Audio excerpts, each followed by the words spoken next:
Start off with the pledge of allegiance, so if you please join me in that. Flag over here.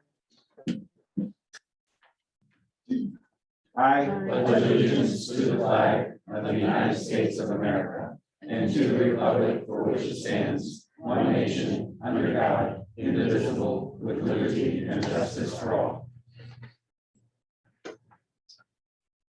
Thank you all for coming, and those who are managed to stay at home and are joining us remotely. Before we get going, I'd like, and I know who my select persons are, they know who I am, but we don't necessarily know everybody around. So I'd like to have this opportunity where we will go around and introduce those of us up here, and the members of the board, and then I'd like those out in the audience to please introduce us and let us know what town you're from or represent, so that we'll all have an idea who's present. So Diane, you want to start? I'm Diamond Whalen and I'm from Sabatis. I'm Christy Willett from Litchfield. Vicki Russell from Litchfield. Jen Waterman, Sabatis. I'm Bob English, Wales. Robert Dayton, Sabatis. Joe Fisher, Sabatis. Scott Fife, Wales. Jill Bouchard, Litchfield. Mark Duquette, Selectman, Sabatis. Yeah, Litchfield, Select Board, Raina Leibowitz. okay, yes, sir. Town Manager, Litchfield, Kelly Weisenfels. Wilson, Ben Wilson, Principal of the Middle School and Primary School. Teresa Madore, Litchfield Budget Committee. yeah, Paul, Paul Burgess, Selectman, Town of Wales. Mayor. Randy, Mayor. I'm Randy Greenwood. My hat tonight is the Town of Wales Board of Selectmen. thank you. Sharon, Sharon Siegel, I'm nobody. I'm not an official, as you pointed out. okay, all right. But you're the boss. Jonathan, we'll start over there. I'm Jonathan Barney, Director of Operations. Jessica Coulon, Business Manager. Kathy Martin, Assistant Superintendent. Andy Carlton, Superintendent. I'm Kathy Kogan with CHA. I'm the director of the K-12 Design Studio. I'm Nat Cram, also architect at CHA. Okay, so tonight's workshop, we're gonna be giving a presentation about the new construction that we're looking to do, adding on to the middle school. And I'm gonna turn it over, and I'm gonna move out of here. I'm not in the way of this, and I can see it much better than I have to twist around and turn anyway. And I will turn it over to the architects. I think I'm gonna start. You're gonna I'm start? gonna start, yeah. You got your engineering degree? What's that, close? Okay. Close. Andy, you put your slides in You there did. if you want to use this. Okay. Gadget. Yeah. How do you do that? Where's the gadget? You have it? Here you go, right here. This button here. Yeah. Oh, It's a no. mistake. There you go. Yeah, I know. This is dangerous. So construction project and restructuring. So just, I wanna give a little history first. When I came to RSU4 10 years ago, the RSU was relatively new at that point in time. I can't remember, what was the exact, it was 2009? Yeah. 2009 was when the RSU was formed. So, you know, we were 3 years into being an RSU. One of the conversations that I heard when I started here 10 years ago as the assistant principal at the high school was, at some point, we're going to need to restructure the district. And that has been a theme since I've been here. When I took over as superintendent in 2017, one of the things this board said to me, and a lot of you weren't here at the time, was we want to reorganize the district. We've got two relatively aging buildings, or pretty old buildings at this point, that need a lot of work. We had just completed phase 1 performance contract and put a bunch of money into the high school, did some building envelope work, Carrie Ricker, and at the middle school, but spent, I think it was probably 1.7, Robbie, 1.7 million. It's mostly at the high school. Looking at, and the whole goal behind that was, we're going to put money into the 3 buildings we plan to have long-term. You know, since then, we put a new roof on at the high school, which was 63% funded by the state. We also have done a phase 2 performance contract where we did quite a bit of work at the middle school, at Carrie Ricker, and at the high school, trying to tidy those things up. All that said, one of the goals behind it all was to get those 3 buildings to a point where where they were ready for the future so that we could take on a construction project at some point. And I, I can't speak for the board members that were there at the time, but it was pretty clear to me that this district needed to restructure. Those were something that I was being tasked to look at moving forward. And it took some time to get there. Change is hard, and really having that conversation. So we looked at this, and I have to say, I've been blessed. One, with a fantastic school board who has been very supportive, but also community as well, and our administrative team. And so when we talk about phased reorganization and restructuring, that wasn't just me. That was the board, that was the administrative team, that was all of us coming together to really put our heads together about what's best for students. So we looked at reorganization and restructuring as a couple of phase process. So as you probably know, we reorganized the district this year. We put all of our grade levels together for continuity of education. There were two goals, and anybody who had been here through that process has heard me say, we want to get our kids all together so all of our kids are having the same educational experiences. So there's equity in the education that we provide. The other piece of it was, having watched what had happened in other school districts with major construction projects where you closed buildings, opened brand new buildings, and dumped a bunch of educators together who had never worked together in a new building that needed new routines, that never goes well. It just doesn't. And I, have some friends that work in other school districts, and that's what had happened. And so the goal was to have our educators in all grade levels working together to build relationships so that when it comes time for restructuring, they've worked together, they've formed those relationships, and so that piece is done. You always have new people that come in, but the core groups typically stay, and they don't have to learn how to work together. That piece is already taken care of. Now what they need to do is learn how to work together in a building, which is far less strenuous. So anyway, we took on reorganization. Restructuring really is about, and the question really becomes the why. The why are we restructuring? First of all, talking about the history, I've heard from many people that, case in point, Sabattis, back along when the middle school was done, the current middle school, the plan was to close Sabattis Primary and move all the kids up to that campus. It was built with an addition in mind. Same thing with Kerry Ricker. That I had heard that conversation had been happening for years about the possibility of closing Libby Tozier, putting an addition on it, Kerry Ricker, and having all the kids under one roof. And so because of that, that laid the groundwork for the RSU doing that in the future. We took a look at those buildings. Libby Tozier and Sabattis Primary are aging buildings, the 50-year-old buildings plus. The district has maintained them, but all of that extra work that needs to happen on a yearly basis, some of that got deferred.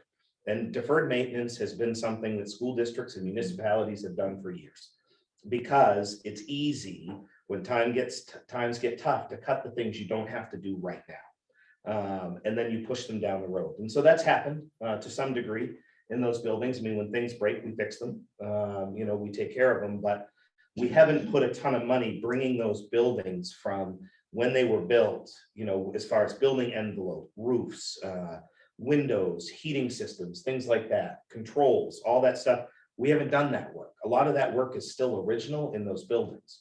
And so consequently, they now are at a point where they need a significant amount of work to inhabit as a school building. And I think that's really important when we talk about this, is there's a huge difference between inhabiting a building with 200 students every day and inhabiting it, say, for a business, for a town office, things like that. There's just it's a very different usage. And so for our purposes, to keep those buildings open, we need to do a lot of work right now. And case in point, I'll be quite candid. I think you've all heard me say it.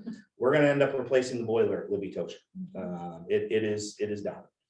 It's running on its last legs. It's got 3 cracked sections. We're at a point where we have no choice.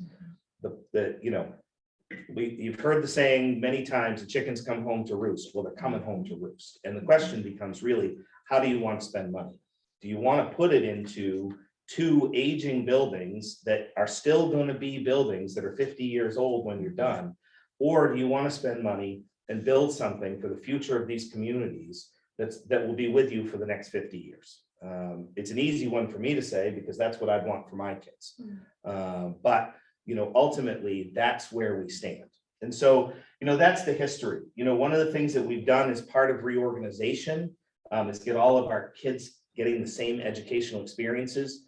Those of us that work in schools, we know that every building has its own culture. And so you may have, but climate, you may have, kindergarten at Libby Tozier and kindergarten at Sabatis Primary, but the kids, it's the same grade, but at the same time, they have different things that they do. And for me, it really hit home a few years ago when Read Across America happened, and I only did it at Libby Tozier. And I went, oh, okay, so this is that equity piece. This is that piece. Sabatis didn't have that as one of their traditions. And so, we've done a really good job over the last few years of trying to create those things, but there's no substitute for all of your grade level educators working together to create the same experiences for kids. Obviously, I've talked about long-term maintenance costs. I mean, there's a ton of work that needs to be done in those buildings for us to continue to inhabit them long-term. And even then, I come back to, we're still sitting on 50-year-old buildings.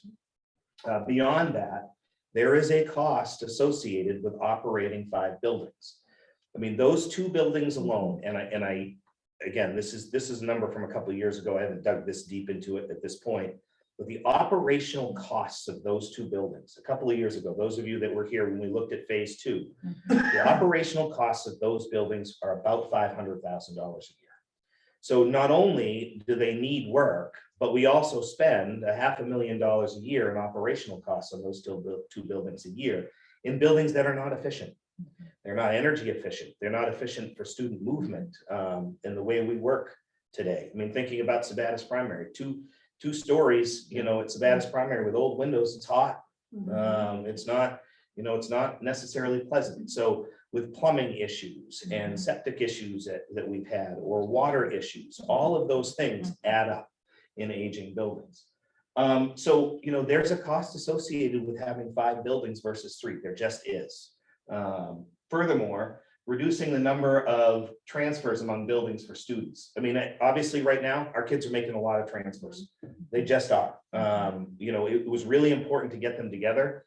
If we restructure to the point where we're in 3 buildings, you think about the number of transitions a student has to make is significantly reduced. It just is. And kids are tough. I mean, kids are amazing. Usually when we make big systemic changes, it's not the kids that have the struggle necessarily. Kids are usually fine. We as adults get angst about that because of the routines that have been in place. But ultimately, the less times we can have a student transition buildings is better for that kid that day and for the rest of their school career. They develop better relationships with their teachers and with their peers. And so, lastly, I think it's really important that we talk about the middle school. The middle school was not designed to hold necessarily, middle school students exclusively. There are spaces in that building that were designed for middle school students, but that building was really designed for, I believe 3 to 8. 3 to 8. Yeah, 3 to 8. And so there are spaces in that building that are really small. They're small to put, 20 7th and 8th graders in them. And so they work. Yep, they do work. We don't have adequate science lab space, things like that. It'd be really nice to think about as we talk about 21st century learning and maker spaces and things of those nature. Real places to hold a day treatment program, a place to which saves us money in the long run, to be quite honest. That's a whole other conversation. Places to truly do functional life skills and showcase student work and create the learning opportunities that we want for our students today for the future. The current middle school has spaces like that, but not the way it needs to be to truly house middle school students. So that, really breaks down the why. It's hard in where today is, with regards to inflation and things like that. When we started looking at phase 2, one of the numbers we heard was about 7 or 8 million, roughly, those buildings needed. Am I right with that number? Yeah. We didn't go so deep into it because we knew we weren't going to do the work there. But it was 7 or 8 million at that time. Think about that was 7 years ago. No, 9 years ago. If you think about the cost of materials today, the cost of labor, 9 million is probably more like 15. I mean, it just is with the cost of everything. So it really comes down to how do you want to spend money? And again, for me, it's really about, do you put money, that kind of money, and I talked about it in the budget presentation, I could have put a bunch of money in the budget to put money into those buildings, because they need the work, but ultimately, do you want to spend it for something that's 50 years old now, or do you want to build something for the future? And I think, from my perspective, that's what needed to happen. So, where are we in the process? So the board voted for us to put out an RFP for an architect. We did that. We've hired CHA architects to do this work, formerly Portland Design Team, right? So I was right on that. Okay.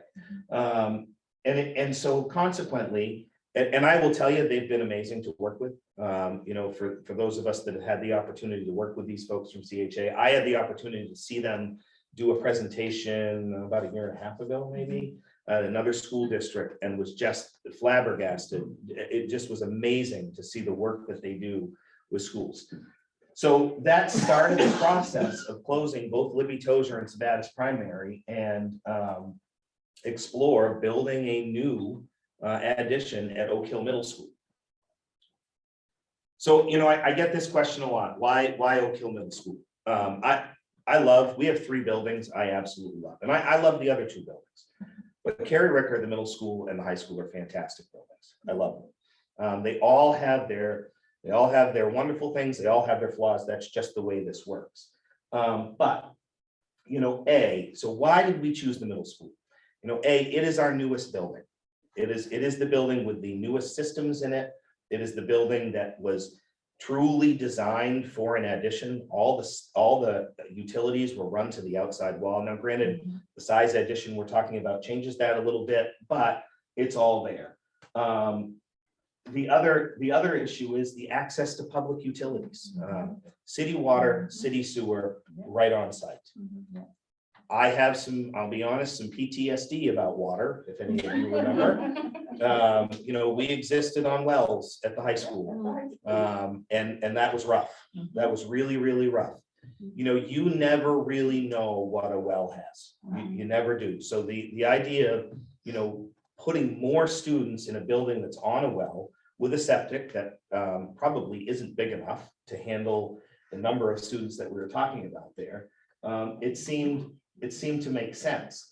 The other thing is we talked about as an A team, again, it goes back to that conversation of creating a true podded middle school. We really need to do that. We've done that this year to some degree, and it's been very successful, specifically 5th and 6th grade working together, 7th and 8th grade working together, and keeping that model, but building and designing a space for those students. That was the biggest piece. And the campus at the middle school is designed for that. It is set up for that. The other thing is, and I think it's really important to know, our whole goal here was to create 2 schools in one. When you create the middle school, it's really not going to be all Oak Hill Middle School. Actually, and you'll see in the plans, but it'll be two distinct buildings with 2 staggered start times that share an administrative suite. And so, I hear a lot about, well, I can't have my, 2nd grader with 8th graders. Well, you know what, you're right. And we agree with that. And so that's why we want to create 2 separate campuses, ultimately. And so what that comes down to is Libby Tozer and Sabattis Primary being closed. Carrie Ricker School would house grades pre-K to 1. Originally, when we talked about this, we had talked about Carrie Ricker holding pre-K to 2. When we started looking at the design, we realized there was a lot more space in the existing middle school campus to bring 2nd grade up. That will do a couple of things for us. A, it will allow us to pod 5, 6, 7, 8 like we wanted to. It will also create space at Carrie Ricker for when the time comes to take on CDS, Child Development Services. And so that's coming, even though that bill, Randy and I talked about it recently, died. Don't you agree, Randy? That'll come back. It'll come back. It'll come back, and at some point it will go. And we will be forced in RSU4, just like every other school district, to take on Child Development Services, basically birth to 5. And so, so the reality is going to be, do you want to do another construction project when that time comes? Or do we do it now so that we have the space for later? And so Kerry Ricker, roughly, well, it wouldn't be 400, it'd be more like 300, but that was original numbers. So then you'd have the Oak Hill Middle School campus, and notice I put campus because you've got two distinct schools there that would have grades 2 through 8. You'd have 2, 3, 4 in the current building, and you'd have 5 through 8 in the new building. And finally, you'd have Oak Hill High School with approximately 400 students with no change to the current model. Like I said, we've done a ton of work at Oak Hill High School. It's in really, really good shape. The roof we put on it, we made the right choice there. I know that was an agonizing thing. We were talking about shingle versus rubber versus metal, all that kind of stuff. I think we made the right choice there. We've done a ton of work upgrading the heating systems, the ventilation systems, all those kind of things. So the reality is we will, when this happens, have 3 buildings that'll be in fantastic shape for the future and cut down on those costs that are coming, because they are. And one of them's already here. I mean, that's the reality. The boiler, I've said it before, the boilers give me the most, I lose the most sleep over boilers, especially during the winter. Well, luckily this happened in March and not in, say, February or January or December. And so, that's kind of the history that sets the stage for where we are now. And at this point, I'll turn it over to Kathy. Okay, great. Thanks so much, Andy. So I'll start by saying, I'm going to take the handy dandy gadget. That's probably a good idea. I'm going to start by saying, first of all, 2 things. One, thank you so much for your time this evening, because it really helps us with the design of the project and making sure that we understand what the goals of the community are at large. So I appreciate your time tonight and your feedback. And the second thing is that when Alan and I came here to interview with you guys, we were blown away by how organized this district is and how much planning this district had done over the last 20 years, frankly, to get to this point. We've never worked with a district that has been this organized and had this much foresight to get to this point. So it's been an absolute pleasure to work with this group because you guys are so thoughtful about every move that you've made over the last 10 years. So what I wanted to do tonight is kind of do a little bit of what's existing and what we're proposing, a little story here. So we'll start with the existing site plan of the Oak Hill Middle School site. And what's really great about this project is it's a very well designed building. Steve Blatt designed the building, and it's just, he is the king of middle schools in the state of Maine. He's very good at them. And he did a very nice, very forward-thinking design. But there are some limitations that you have here that we want to try to improve on. And one of them is that right now there's only one access to the site. And typically, current safety standards, you want to see 2 points of access to a site. In part because the fire department wants to be able to have easy access to the site while other people are trying to leave, right? But that's also true in the case of any other kind of emergency on site as well. But also, just in terms of site circulation safety, you want the buses to have their drop off and the parents to have their drop off. When you start mixing those things together, I know Mr. Wilson has done an amazing job at choreographing that all happening so that there aren't kids darting in front of buses, et cetera. But it's a much better scenario if you can have multiple access points to the site. But also, as Andy was saying, that you have, the site was planned for an addition. So there is plenty of available space on site for the addition. There's an interesting situation on this site that I don't know if many of you know about, but there's an ExxonMobil everybody's going, pipeline. We know. I didn't. I could have told you that. So there's no problem with putting play fields over that. There's no problem with putting ball fields, et cetera, but we can't build over it. So that's our only limitation. So although the property line kind of goes down like this and you've got kind of a ravine here, we can't really cross this line. Not really a big problem though, because what we're proposing fits within that space. So, so right now what happens is this is your single point of access, this is your drop-off loop, and then this is for your parking and parents. And so we're proposing to keep all of that. Oops, I have to point it in the right direction. Oh, no, it's not working now. Hang on. The gadget didn't work. And then adding a second point of entrance up here. Now, we're in conversations with the road commissioner and the DOT, because I know that there are some sightline concerns there because it's right at the top of the hill.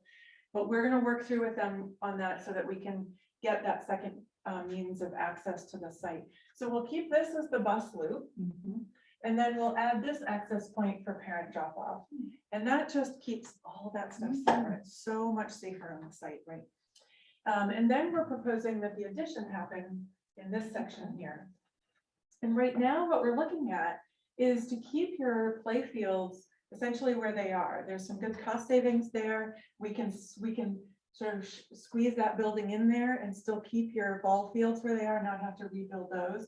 We'll have a little bit of regrading kind of around the perimeter of the building, but primarily we think we can make that work. And then we'll add additional parking. So there'll be a total of 125 parking spaces, plenty of parking for staff, visitors, parents, etc. And events as well. And then just like Andy was talking about, we're still going to have 2 points of access to the building, because one entrance will be for the 2nd through 4th graders, and the other entrance will be for the 5th through 8th graders. So we're keeping those separate so that, again, we're trying to, keep them from commingling too much. That's the site plan. This is the existing building. And I don't know if all of you have been here, but I like to kind of run through it just in case not everybody has. So the primary entrance is here. Main office is right there. Perfect, very safe scenario. You kind of get to a checkpoint with the office before you get into the building. And then also it's set up perfectly so that you can have some public spaces, public use spaces, the gymnasium, the cafeteria, without kind of bringing the after hours folks back into the academic wings. But you have cafeteria, kitchen, there's a performing arts or performing platform here, full-size gym, music, band, art, and then there's classroom wings here. And the classroom wings are set up really nicely so that Andy was talking about the pods, so that you can have, right now I think you've got 5th and 6th, 7th and 8th on the upper floor. So you've got the co-teaching scenario set right up there. And it sort of makes sense that one grade is this direction, one grade is that direction, but they can kind of work together.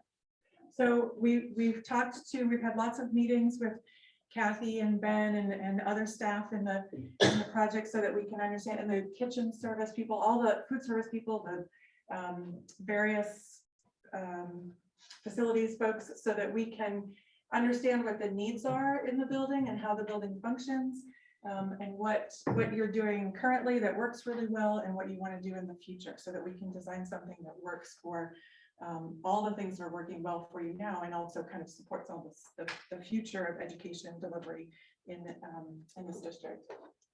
So that's the existing plan. 2nd floor is very similar.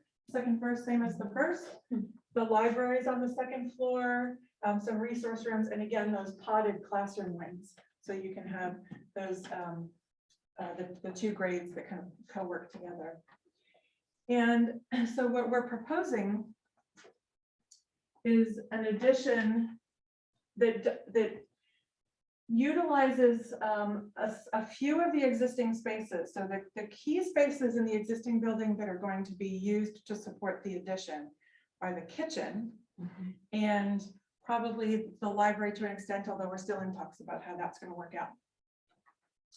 And the reason to do that is that just for, when we talked with the food service team, they felt very confident that their kitchen can serve all of the students out of their kitchen. The cafeteria is not sized for all of the students. So what we're talking about doing is creating a multi-purpose room that will be a cafeteria and gymnasium space with a warming kitchen that will allow them to serve simultaneous lunches in the building for the 2 different grade levels. But then that way the food service staff, they have their one kitchen that they're preparing all their meals out of. And then they can wheel the carts down to the trays, the tray carts, caddies or whatever they are, down to the warming kitchen, stick all those trays into the warming cabinets and serve meals for the upper grade levels out of that space. They really like that idea. We've had our kitchen designer meet with them, talk about what changes they might need done to their existing kitchen. The big one in the existing kitchen is storage.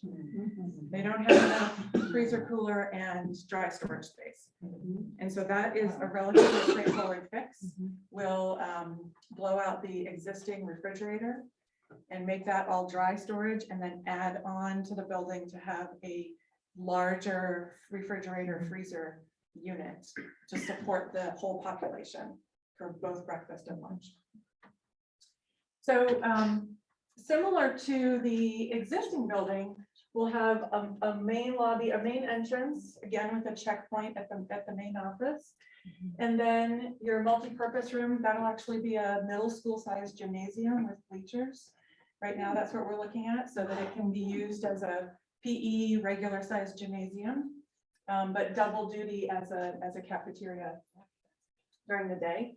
And then an administrative suite with guidance and social workers that support middle school students.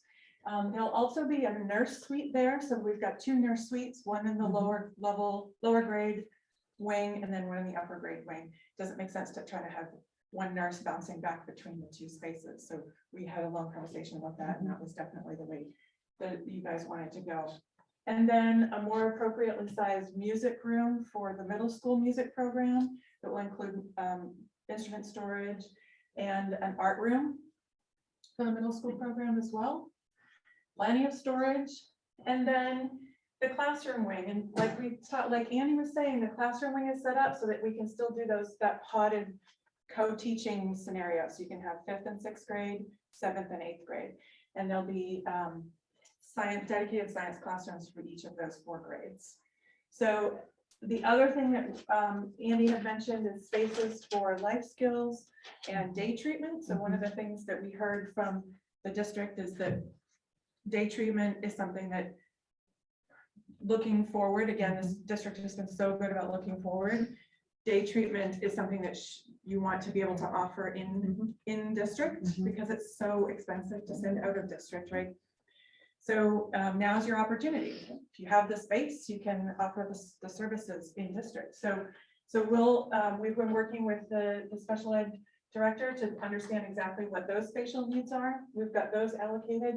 And then I think one of the big things that we've been working with this district on in terms of making sure that we have those 21st century learning program spaces, those flexible spaces that can become other things in the future as the technologies change and as the learning modalities change. But right now we know that STEM, STEAM, collaborative learning, active learning, all that sort of hands-on learning stuff is really important.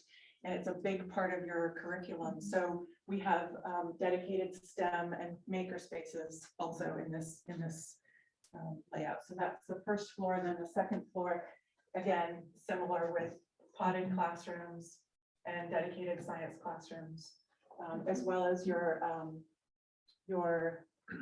sort of restorative programs for your behavior programs. So that's the sort of programmatic stuff in a nutshell. What I wanted to kind of hit on really quickly is similar to the existing building, we've set up the larger spaces for community use after hours.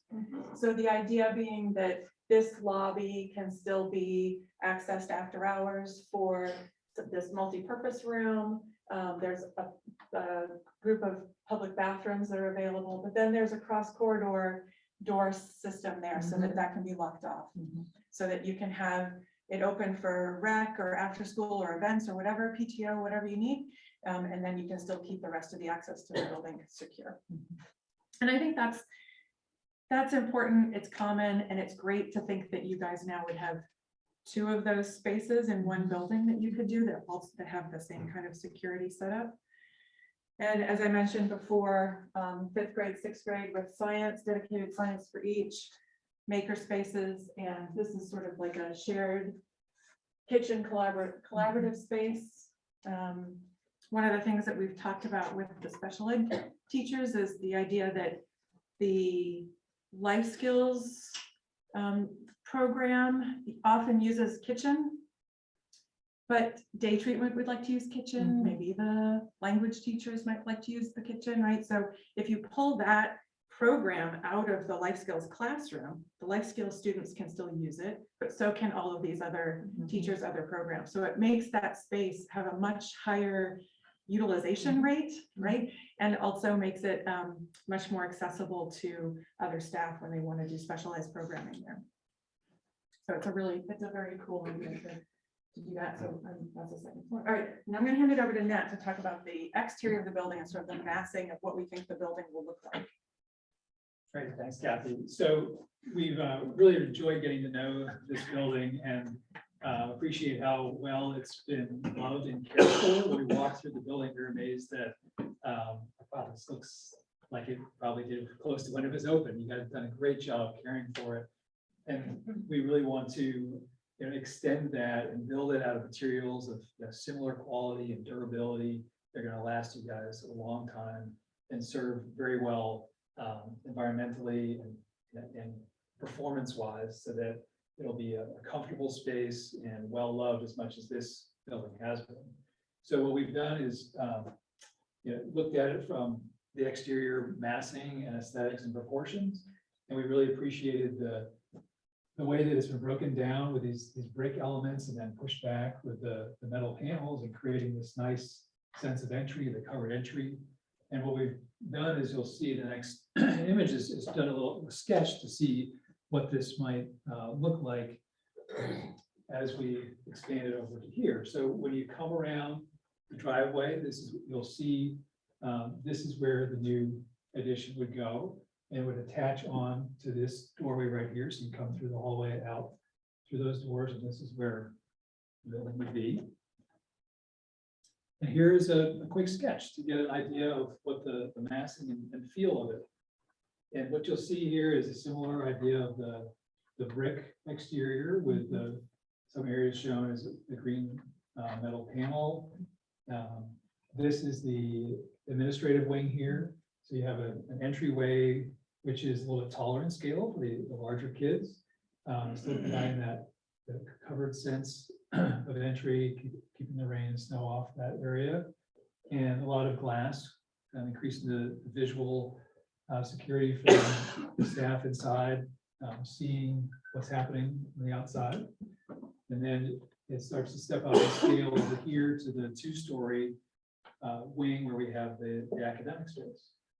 You can see these vertical zones here and with glass punctured at the ends of the hallway, where similar to what the students enjoy right now in the space.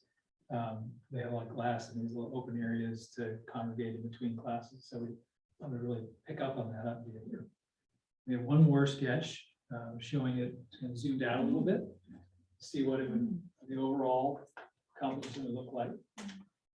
So again, working from left to right, your entryway here, the academic wing, and then here, the administrative offices here.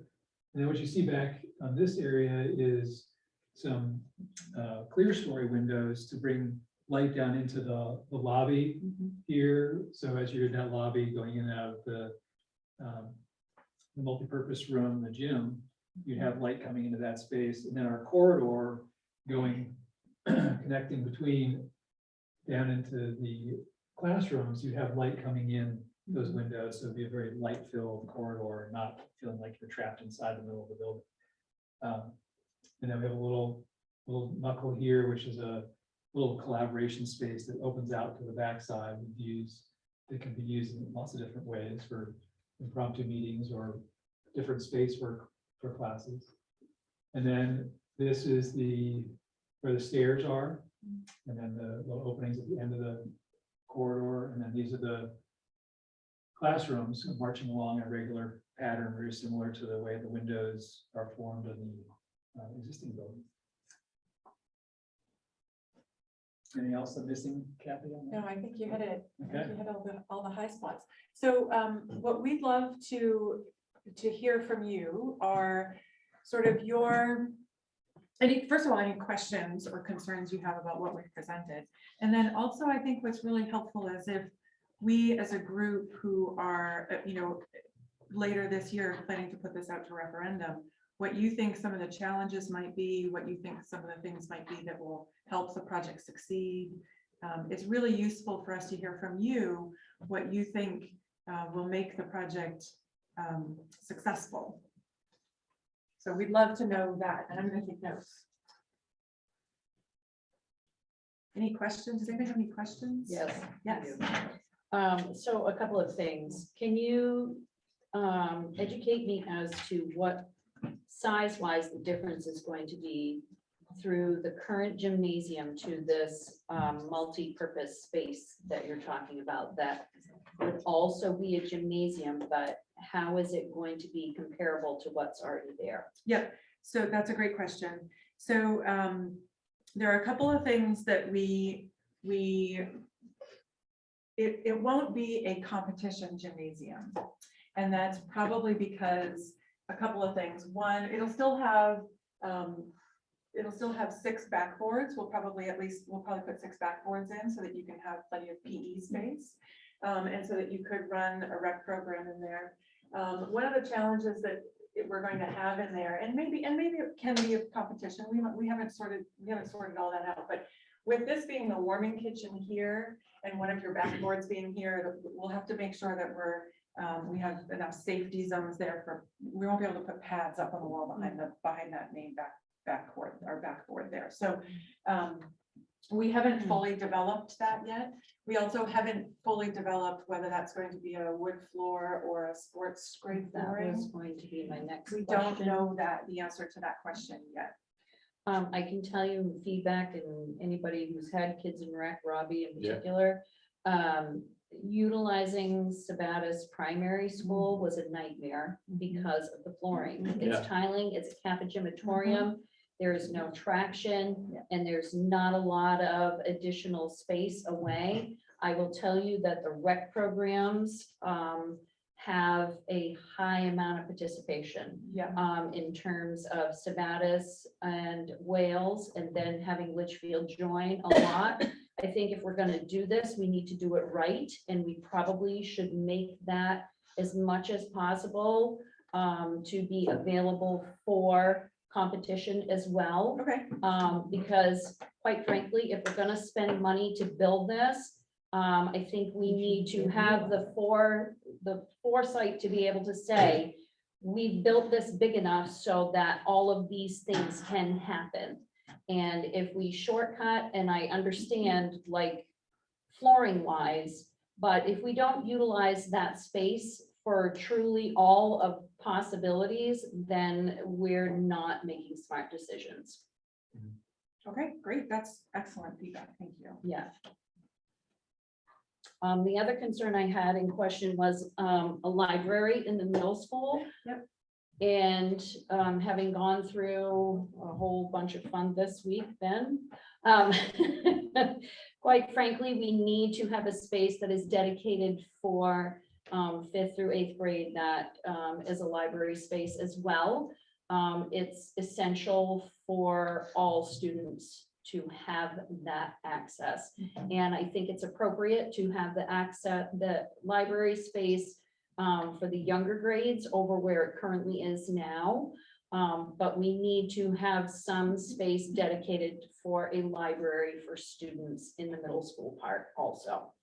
Okay, great. Yeah, that's good feedback. But too. would you agree, Jennifer, that as far as the middle school goes, I mean, thinking about a conventional library for middle school isn't probably the way you should be thinking about it now with technology that we have. I think I we mean, can I understand, incorporate- I think right. we can incorporate the maker spaces in Right. it as well, but I think we have to have that accessibility Right, to the books, right. you know, because that's not gonna go away. And not to, like, our communities don't have their own public library. Right, we So don't have for any a in lot any our of the students- towns, so we need to have that available for students. Because for some kids, that may be the only opportunity that they get Right, physical books Right. to bring home to and read. so much library today is technology. Right, Yeah, right. So they need that.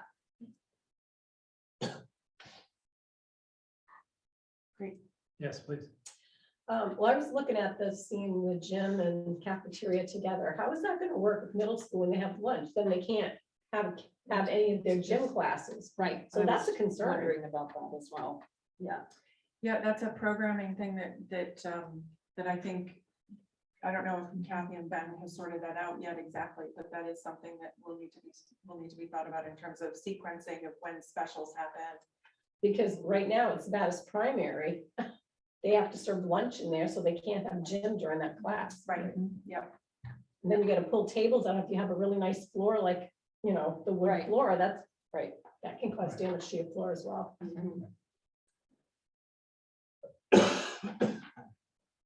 I have a question, but I'm not sure it's in the scope of this around outdoor play space. So if this Yeah. was- Yeah, please, Yeah. please. Is that coming up or has that been talked about? We have talked about it a little bit. We need to still sort it out. One of the things that we've been thinking about is making sure that we have separate spaces, Yes. right? Mhm. So right now we're looking at the younger grades would have some soft play space over here, and the upper grades would have some space over here. This field is just a drawing, right? It's just lines on this drawing, so it can scoot a little bit if we need it to. We're working with the civil engineer right now to understand grading so that we can get some flat spaces in there. But yes, we understand that we need two separate play spaces. We do want to make sure that, you know, if we're providing play spaces, they are contiguous to the fields, because you don't want to have kids on one side of the building, half the kids on one side of the building, half the kids on the other side. So we do kind of need to have them both on. And it's also a safety measure to have the play spaces on this side of the building away from the traffic. So we're looking at, like, we looked at maybe doing something here, but then you could potentially have kids here and here, and that's a supervision issue. So we're looking at middle school, you know, some basketball hoops and foursquare and that type of thing. And then also a soft play area for the younger kids up there. So we're working through that right now with our civil engineer. Has there been any conversation, because I know how the land is there and the pipeline going through it? What sort of permitting there can be to be able to kind of have fill in the ravine? Because if you're gonna talk about, Here. yeah, and kind of bringing the field down a little more, because you did say that you could create play space over the pipeline. Yeah. Yeah. So my concern with this is, having had kids who played on the softball field, chasing foul balls and going down over the Yeah. ravine Yes. in with the poison ivy and everything Yeah, else, it's not safe. Yeah. So my suggestion would be that you try to do something to fill that in, dependent upon the permitting, but also if you're looking at trying to have a soccer field or a multi-purpose field, whatever that's gonna be, it would be soccer, hopefully, whatever else, you may need to shift that down and fill in that's if you right. wanna have paved playing spaces. Exactly. right. Yeah. And maybe rotate how it is so that it's going the longer way down. But Yeah. again, Yeah. we have not just school teams utilizing this, but we have rec Right. that is very busy all evenings and all weekend. And so it really needs to be something that has enough space and is safe. That's a great point. Studying what we can do to Right. avoid sending kids in after the balls. Mhm. Yeah, if we could fill that in Yeah. and clean that whole area out for at least 100 yards, maybe we can turn the soccer field and it give us a little more space behind the building Right, for a play area. right. Yeah, Put a whole soccer field down there. I would caution that you make it a regulatory soccer space, Yes. like what is there currently, not making it any smaller. Correct. Because as Right. a rec director that does soccer, we use the middle school field All A the lot. time. All the All time. the time. That's All the only the field time. that we have access to. Every day. Mhm. The way that that building is coming into that soccer field doesn't really make any sense to me. I don't know why it's not completely spun around and Right. a horseshoe shape along with Hmm. going around the rotary circle. It seems like. Well, it'd be in the way of the Softball softball field. No, it wouldn't. If you move that, if you twist that thing to the right and put it up against the other section of the building. You say move the field? No. Yeah. this Well- building. Oh, move the building. Yeah, twist your hand to the right. Like this. Boom. Keep going though, all the way, yeah. Yeah, so one of the things we think about is the solar orientation of the Yeah. building too. Mhm.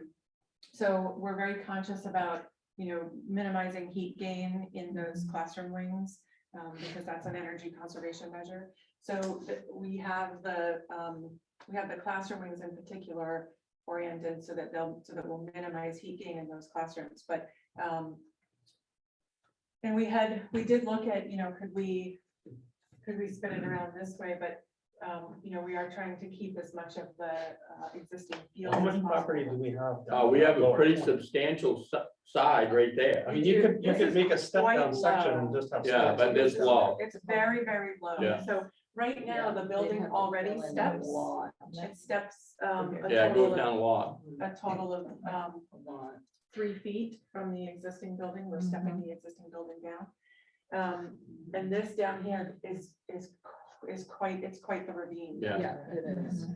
And fill is very expensive. So we're trying to stay within the existing sort of leveled area from the existing construction. And I think, but that's an issue that comes back to the cafeteria gymnasium too. Right. I mean, you're not gonna build a whole separate building so you can play basketball in. And I know it's not an ideal situation, but you could still practice rec on that Right, gymnasium cafeteria. right. You can still practice, the rec there and have games there for rec. And use the Other, existing court for competition. right. I will say too, one of the things that's been really innovative since this building was built is sports flooring. Yeah, Florida. So we probably wouldn't do the typical linoleum yeah. in this Right. multipurpose space. We Right. would do it's a little got bit a of grip. resilient, it's It is, grippy, yeah. and then it also has a little bit of bounce to it. And you can get it in wood look so that it actually looks Yeah. like wood flooring. And it's a really nice product, and it's, we put it in at high school, accessory high school gyms all the time, so that they have a competition wood floor, and then they have another gym that they use for PE, or they use for rec, whatever, that has that sports flooring, and it's pretty nice material. Has there been any consideration around outdoor learning spaces at all in the design? Yeah, so one of the things, I'm gonna flip to a plan.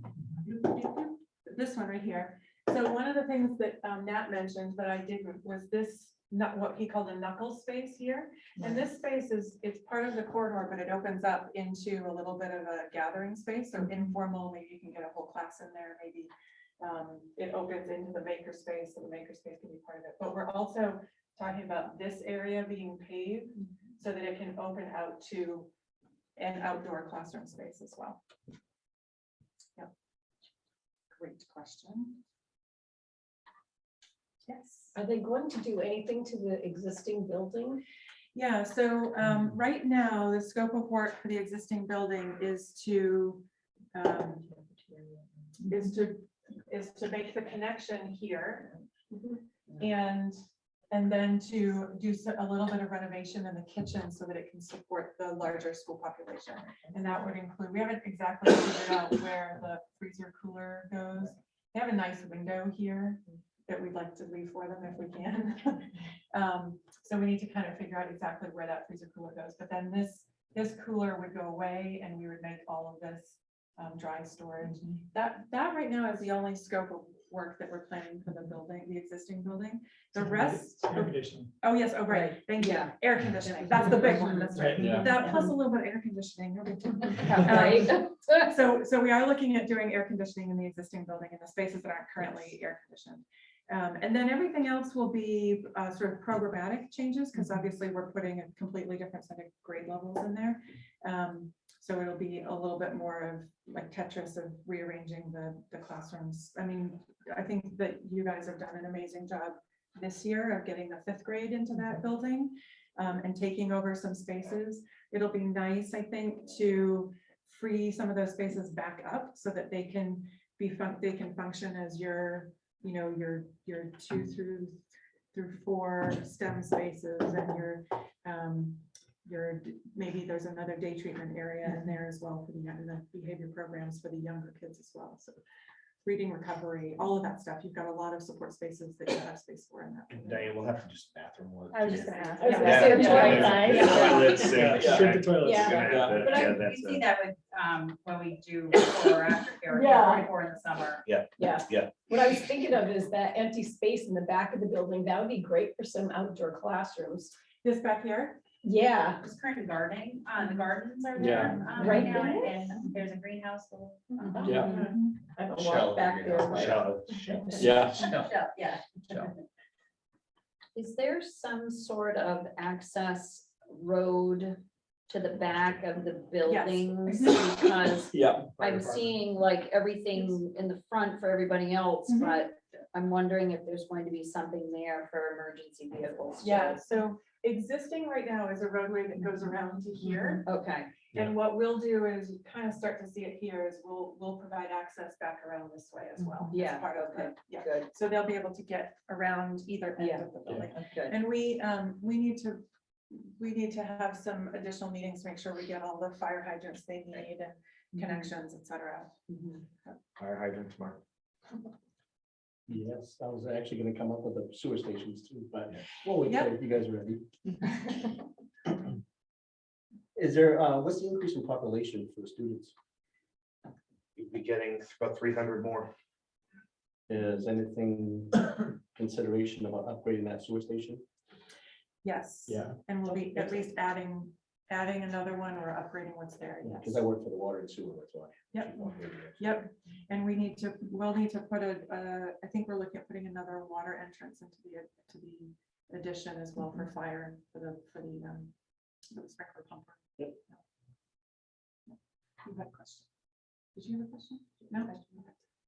Okay, Okay. I guess my question is, it looks like there's 4 classrooms per pod. Yes. Is that enough? 4 in a science. Four plus okay. science. 4 and then a Yeah. science. So there's five. Yep, So so there's there are five, okay. five per grade level. I wasn't thinking the science, I'm thinking 4, I'm like, that's 25 kids per grade, that's. Yeah. A lot. That's, No, it's 'cause That's a the lot. science lab looks kind of different, so yeah, it's It's already 4 with 20 science. Yeah.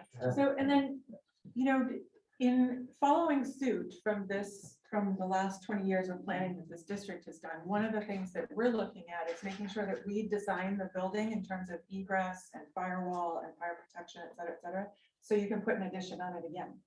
So the idea is that right now, we are dedicating this end here Yeah. as the place that you could add another layer of classrooms and spaces if you need to in the future.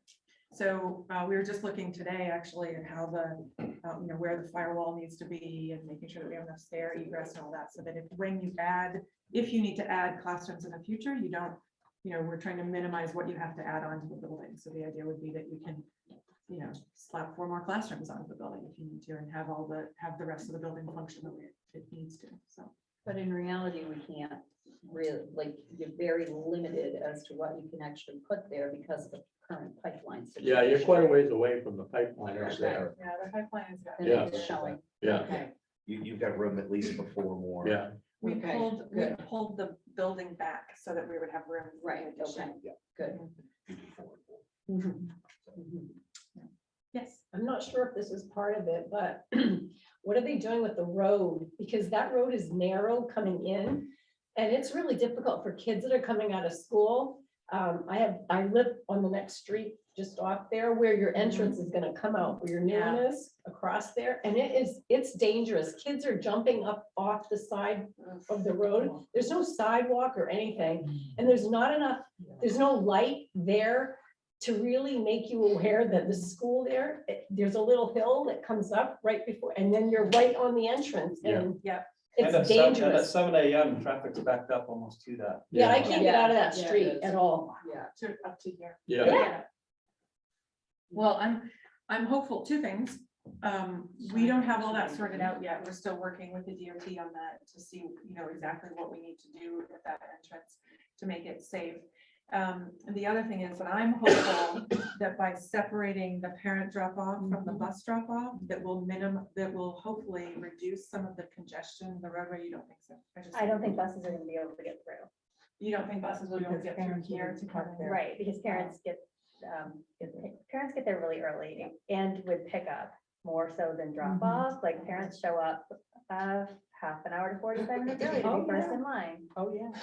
It's a really interesting phenomenon. Yeah, that Yeah. happens at my kid's school too. Yeah. But I will say, just thinking, because I thought about that too, Yeah. with the size of that parking lot, That's true. you're actually gonna, you Yeah. have 125 spaces. So you actually have a ton of room To pull in. to pull in. Okay. I mean, the volume of cars that will actually be able to filter through that parking lot is pretty substantial. I And, thought the same thing. and with one school, the bus runs won't be as It'll be different. long Yeah. for some kids. Well, it's still gonna be staggered. though. Still It will be staggered. staggered, but yeah, but I'm Right. thinking like those kids that live, they're only coming here. You don't have to go to a different school before you stop here. Right. Sort of thing. But you'll be bringing about 300 in at one point and 400 in another. So Mhm. it'll be, the staggered starts will help that congestion a lot.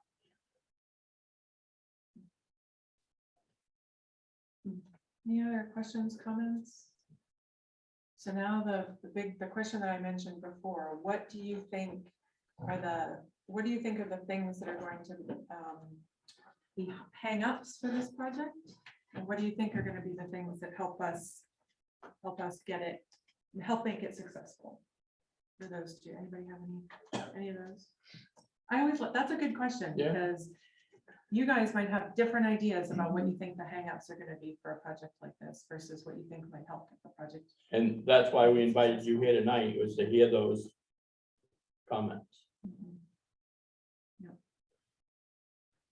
Nothing. I think the hangup is going to be increasing taxes, particularly for those residents that are on fixed income. That's something that I'm always concerned about. And also individuals, taxpayers that don't have children in the district. So helping them to understand the community benefit, what's in it for me, is going to be critical in our communities. I think one of the things that we have our work cut out for us with your business manager is to understand what you're paying right now to maintain the existing buildings and what you'll be paying for the bond for the new building without those. Yes. And because there's going to be a delta. Maybe the delta is zero, or maybe the delta is minimal. And I think that's an important math problem for us to sort out. Right, because we're already spending $500,000 a year That's to right. maintain those two buildings. Well, each building, right? No, No. it's total. And that was just operational. And that was just Right. operational Right. costs. That's not putting a new roof on a building, Right. 3 years from now, New or septic. adding another more, New whatever. sprinkler System. So, new, If we all can of get that. that number down and what the bond costs us a year to build the building, it's, it's not gonna impact taxes that largely. Yeah, there's projections. Right. What it would cost, like Right. year one, what would it cost 15 years? Right, ago, sure. those kinds of things. Yeah, Does Sabatis primary still need a new boiler? it will, Diane, in the next 5 years. Yeah. At least in the next 5 years. And it needs a roof now, And I do agree it needs new ventilation because right, I was in there for 5 years and I was sick every year. I Yeah. went to Perry Ricker and I haven't been sick. right. Any building designed 25, at least Yeah. 25 years ago, you're talking changing the air out in that building compared to buildings of today. Right. I mean, we're changing air hourly today compared to, we never even thought about it 25 years ago. And it's all based on occupancy. Right, it's all based on occupancy. Triggered, Jill. So I think some of the other concern from some of the community members would be, yes, it's going to be an increase in taxes for them, but it's also going to be another increase in costs to the towns that are going to absorb these aging buildings that we haven't fixed. Yeah. So I think that is also going to be something that is, and it's been said a lot within the communities that if we haven't been willing to kind of put in any of that money, now the towns are going to absorb that, and what's the cost going to be for them on the other end, absorbing the older buildings that we don't essentially want anymore because of the cost of fixing them or maintaining them. So I think that one of the things that will be important for us to maybe speak to a little bit is, and we can work with you guys on that too, is what, what the potential uses are for those buildings and what the upgrade needs are for those uses versus what they might be for a fully loaded student building. That would be helpful. And I think that that's something that we can Yeah. help you with. Because I think in the communities that are coming up, they're trying to start to think about, okay, down the line, because this isn't happening obviously next year, but down the line, our towns are gonna start absorbing this cost. And so they're trying to look to the future of what it will cost their town and how that will look. And why can't we keep students?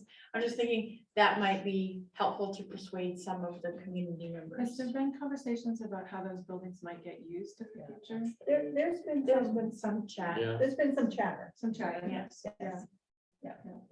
community buildings, yes. I'll speak from the town that lost the last building. And I guess I'll just, pose the question. I don't know how Sabattis and Litchfield are gonna feel about losing their small schools. That might be a concern. I know it was a concern for Wales when we lost our school. It was a much fresher wound at that point. Right. But in regards to, the maintenance of the building, there's the assumption that the communities may want to absorb those buildings, but they get like first refusal, but if they don't want it, they don't have to accept it. No. So That's that's just Right. potential. So as a community member, I might not know that, so that might be a Okay. good thing to like kind of point out to some of them, that that's the potential of what may come of those buildings. They don't have to take it, or they do. Well, they can take it and they can sell it, Right. Correct. Correct. Or they could refuse it, or they and can the refuse district it. could sell it. Yeah, the district could sell it. And to your point about the towns losing their schools, I think when we not consolidated, but moved all students pre-K and kindergarten at Libby Tozier, it's no longer just Litchfield kids that go there. So I think that has kind of already It's a different started. scenario than when we lost. Yes, it. right, you all lost it in Wales, for sure. Yeah, because it was your own school. The generator that was put in, Robbie, was that designed to take the load of the new building also? I don't believe it was. I do not believe that, because we were so far down the road. We didn't, and I think we got that, Andy, with, We paid for that with CRF funds. CRF funds. It's Yeah. huge. I mean, it is massive. Yeah. It will run the entire building currently. Yeah. We don't have it hooked up to its capacity at this point. We went big on purpose. Yeah. Because of this, but I just, not knowing what it was gonna look like. How big is that? What's that? How big is that? Oh, I don't remember off the top of my head. It's massive. Yeah, Yeah. Gotta run through small towns. Yeah. It's big enough to run the whole building, not just certain Pieces. pieces of it. That's the way to do it. Yeah. Right, Yeah, yeah. especially where, And it should have been designed at least 15 to 30%. Yeah, I'm sure it probably was. It but was. Can you add another whole building to it? No. Because you don't have to run everything in the new building. Right, The generator, Right. you need to keep those things that are critical. right. Life services, Right. freezers, stuff like that. You don't have classes going, if you don't have power usually anyway, so. Right. But to keep the freezers, you keep, the lights on. and- Yeah, Do you use the middle school currently as a shelter or like a haven't. warming station? we have not, but we could. That was Can. gonna be They never had a generator. for Right. the generator. 'cause So we that, didn't have and a post that line. was one of the reasons, right? So think about Yeah. doing it at the high school Yeah. for that purpose. So we had, that one there. And then we put this one at middle school. So now all three towns have a building with a generator. The thing to look at, and we'll do this with the engineers, is, since you already have like your hot water, your heat in the building, you have it set up so if you use as a shelter or warming station or whatever.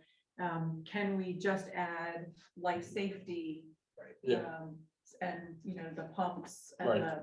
you know, sewer pump, et cetera, to the. We're separate. you're But if you separate. guys want to add those, I'm all for Well, we'll that. see.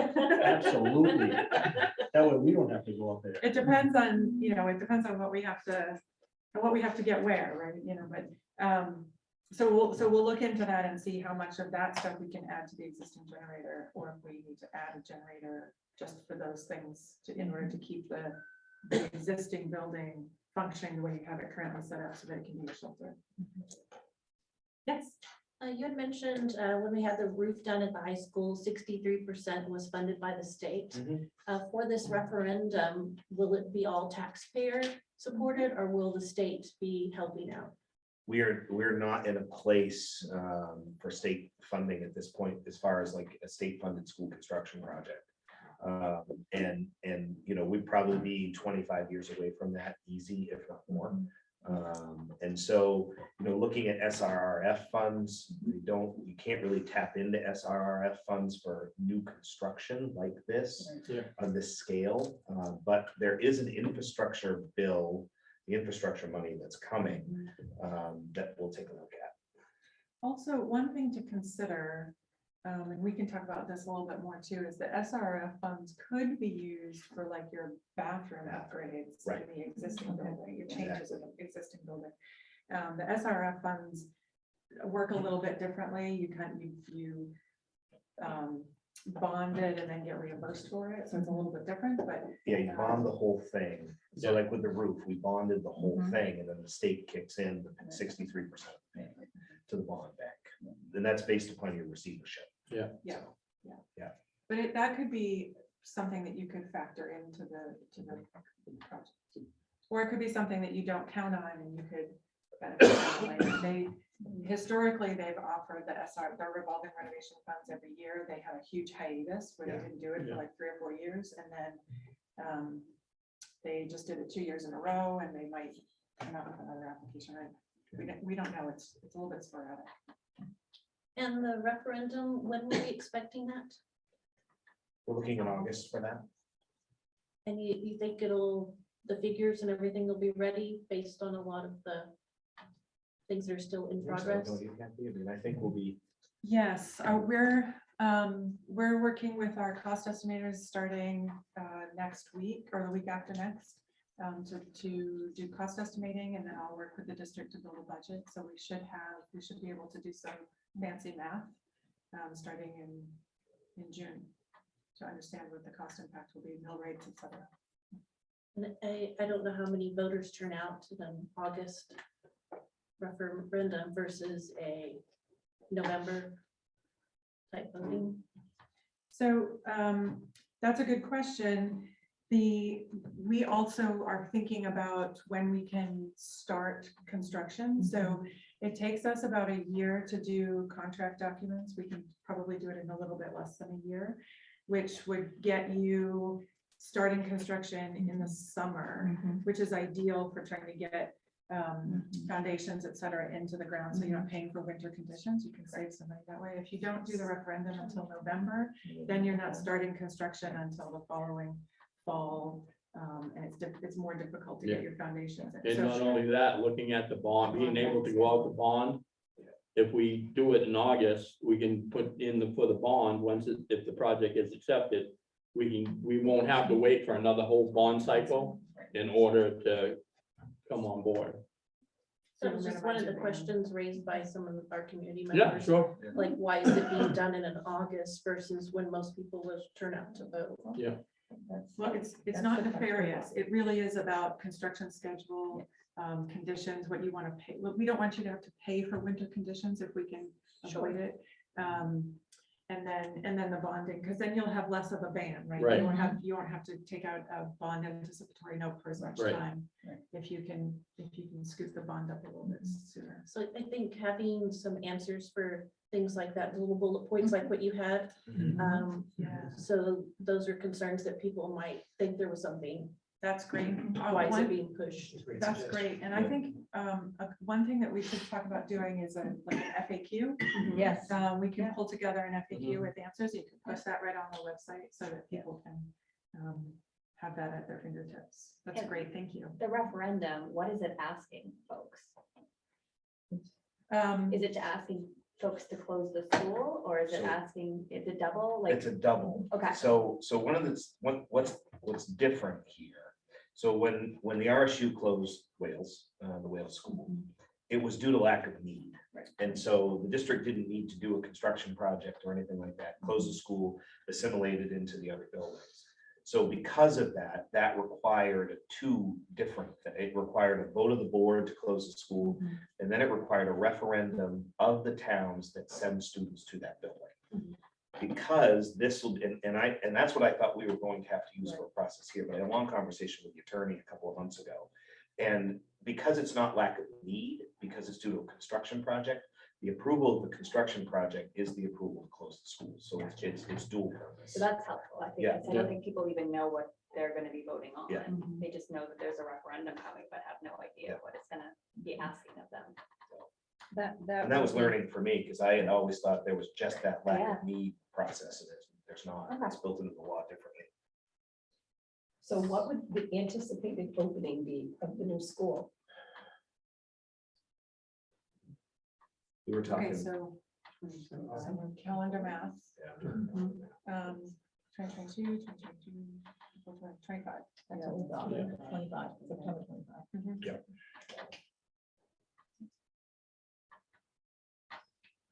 Yes. Another thing that might be helpful, sorry, coming from the budget committee, I just did a lot of numbers. When you provide in your slideshow about the upcoming budget, you say how much it impacts $100,000 home in the community. That's also helpful, I think, when, how does this impact taxes? Yes. in a- Yeah.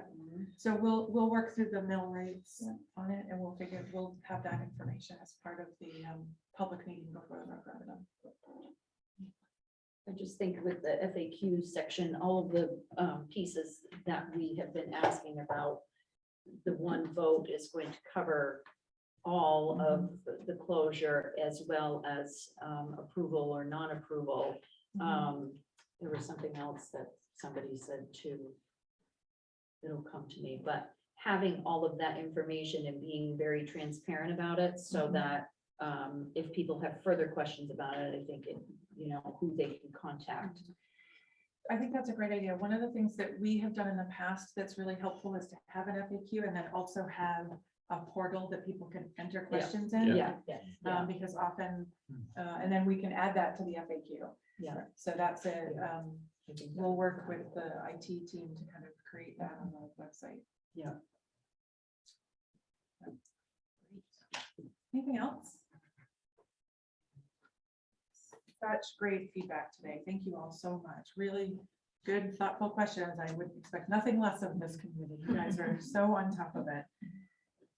Thank you so much for your time. Turn it back over to you. Beth. Thank you both. All right, thank you. Thank you. Thank you. Yeah. Thank you. Thank you for the information. If there are no other questions, we do have two other community briefings coming up. We have one next Thursday, I believe, and that's going to be where? High school. No, Carrie Ricker. excuse me. At Carrie Ricker Yeah. at 6:30, And I'll put that information and then 2 weeks following that at the middle school. at the middle school. All right, so they'll make their presentation open to the community. Those people that you're talking to that are asking you questions, one thing, please try and get them to come out to one or the other. I would encourage the board members that are especially from Litchfield to attend the Litchfield one and Sabattis, the Sabattis one. I have a conflict meeting next week, but I will be at the one on the 27th, I believe that is. That's it, last Thursday there. So let's get the word out. The more people that are knowledgeable, the more transparent we can be about this, the greater the opportunity we have to be successful. And success here means that we can provide better educational opportunities over the long haul for what will actually turn out to be less funding by being able to bring the students together into a new building and close those two older ones.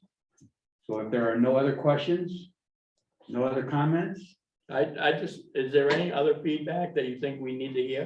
I'll think of something. Okay. Primary school. One of the questions I was thinking of was just the timing of this being such that all of a sudden we're right at the height of construction costs, being able to explain that and justify why it's still worth going ahead with Well, rather than waiting. To speak to that, I can tell you that when we built the middle school for $9 million. That same building today would be roughly 30. So it's never gonna get any cheaper by putting it off. And not only that, the longer you wait, the more you have problems with those other two buildings. So consequently, we already have to put a boiler into Libby Tozier. And Sabatis needs a roof, it needs boilers, it needs upgrades for climate systems, heating, all that never gets any cheaper. And it's like any project that you do today is gonna cost you less than it will tomorrow. And that's my thinking of it. So we can say, okay, we put it off for 20 years to see if we can get on the construction list for the state. Well, there's no guarantee to get on that list, for one thing. And to wait 20 years with now, not only will you have 2 old buildings, you'll have 3 other old buildings that are 20 years older too. So I think we're trying to be proactive instead of reactive, because we've been reactive in the past plenty of times. I mean, when Bob and I got here, what was our budget for maintenance? Oh. Wasn't much. It wasn't much. And it kept getting cut. And my second year here, we had to go out for a $750,000 bond just to make Oak Hill acceptable, so we could put students in it. So over the years, we've tried to be proactive instead of reactive, and I think this is one more step in that. Right, and you could hold the bond or the board responsible, not necessarily the current members, except for maybe Robbie Guy and Vicky was around off and on. You know, we should have done this 10 years ago. Yeah, We could just never pull the trigger. yeah, You know, we knew we had to do it. We wanted to do it. We talked about it forever. But somehow we didn't get the support, I guess, to help us make that decision and pull the trigger. So, you know, we should already be in this, the other one should already be closed, and the town being able to use them, they would be 10 years in better shape than they're gonna be. You know, there's been a lot of pluses, but we're here now. We just don't want to delay it any longer and suffer more financial jeopardy and provide a better educational opportunity for the students, because that's really what it is about, is providing an education. That's super. I think that's, if you can capture that, that's what the Yeah, communities are gonna right. be looking to hear. yeah. Well, And and now- to also consider that our newest building is the current middle school, and that's 15 years old. Yeah. Like, I'm sitting here thinking, my kids started in there, and I'm like, what? It's crazy. That'd be more So- than 15, doesn't it? No, it was 15. opened in 2007. Yeah, Yeah. No, that was in 2003. Yeah, because I know it's been, I Yeah. wasn't on the board all that long before that school was built. Yeah. And I mean, it was Sabatis school, so I wasn't involved with it, but, but someone else had a hand up. I just wanted to thank our town manager for posing that as a way, because it's been a question that's come up, so that you guys are aware that's another question that will be asked. Yeah, And I think that we could also add a little piece in there from our cost estimating team. And they can give us a chart of what the industry is showing in terms of Yeah. trends Yeah, to kind of help ease people, because some people feel like, you know, we're at this peak and it's gonna come down, so we can get some industry that would be helpful, knowledge because to that show is what something they're- they've said, why yeah, build predicting. right now? Wait Right. for things to go down, not that any of us could predict the future. yeah, and we have to remember, we're looking at occupancy in 25. So we vote now, it's gonna be a year for construction starts. Right, Yeah. right. So we're already gonna suffer either, if the price starts coming down, we're gonna realize that some of that savings, if it doesn't, we're gonna eat some more costs. So, you know, there's gonna be a delay before we can start.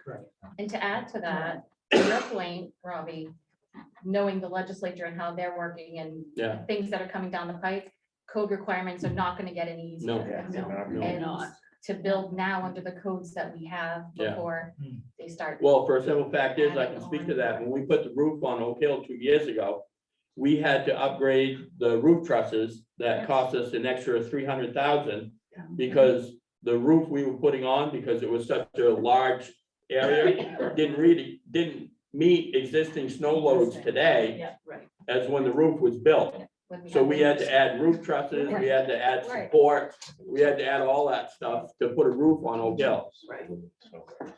Okay, so great discussion. Thank you all Yep. for voicing your opinion and your questions and comments. I look forward to seeing any and all of you next week at our school board meeting here on Wednesday, if you want to come along. Yeah, and also at these informational meetings, and get the word out in the community, please. So with no other business come before this workshop, I will declare this meeting adjourned. Thank you. Okay. Thank you. Thank you all. Thank you. 1, 2, 3, 4, 5, 6, 7, 8, 9, 10. Now the battle is. It's all. Only meeting that you have is not an absence. It wasn't. It was not an absence. I almost put you in a mix up. Let the record show.